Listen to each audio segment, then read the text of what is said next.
How to get a refund on Trainline. There are two methods to this. One, it might be quick and simple for you, but second, it's going to be a bit more complicated, but most of you are going to have to do it. The first method is clicking on My Tickets, the bottom right of the Trainline app. Then click on the booking that you want to refund. And then there, you should be able to see a refund button. Click on that and potentially it might let you refund, but for most of you and me this did not work. It will say that your ticket's already been scanned and can't be refunded, or some other excuse that's going to make you go through a long complicated process, which is going to start by going to the account section in the bottom right of your account. Then go ahead and click on Help and FAQ. Now in here it will look a bit different for each of you, but I recommend clicking on train times, delays and disruptions. Then clicking on one of these ones, depending on your situations. For me, it was a refund for a delayed train or a cancelled train, depending on what it is for you. So there are different things you can actually click within here. Back there, you could have also clicked on refund, but essentially you're trying to click on whatever section that kind of gets you to the point where you will be able to say that this article that you'll see here, these articles were not helpful. It kind of comes up differently depending on what you see here, but you see on the bottom where it said, did you find it helpful? You want to click on no. So you can click on any of these articles. For me, it kind of worked as you will see on screen here, so maybe follow that exactly. But on my friend's phone, it was different. So somehow you have to get through all of these nonsense articles. Click on no, did you find it helpful? Then you will be able to click on contact us. The contact us page there.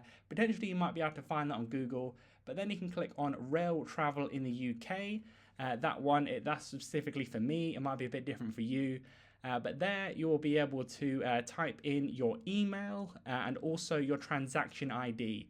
You will find your transaction ID on your ticket that you have, so you can go back into the My Tickets where you're at earlier. You will see a transaction ID there. You'll be able to copy it, and then you'll be able to paste it in the transaction ID section. Then you'll be able to click on Continue in here. Not showing all my details for this bit for obvious reasons, but eventually you'll be able to get through. And then you want to click on the refund section, and then you want to click on Train Cancelled. And then you kind of click different ones for this. If for whatever reason it gives you an excuse, you'll just want to eventually be able to click on Show Contact Options, because the main way of solving this is through WhatsApp. So you'll need the WhatsApp app for a start off.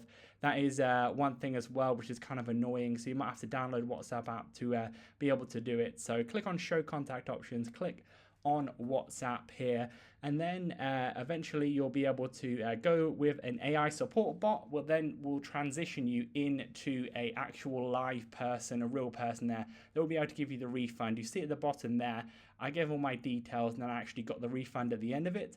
But I'll show you the full chat. You kind of will have to go through and copy this. So potentially for you, have a look at the responses that I have from the top down and pause it maybe. So I kind of gave all the details. You'll need that reference number. You need your email. You have to go through the chat bot for a few back and forths. But then eventually what you will do is you will kind of answer the questions like I have here. And then it will kind of then transfer you to a real life support person. Then you'll be able to talk to them, explain to them that your train was cancelled, even though you might have clicked through, etc.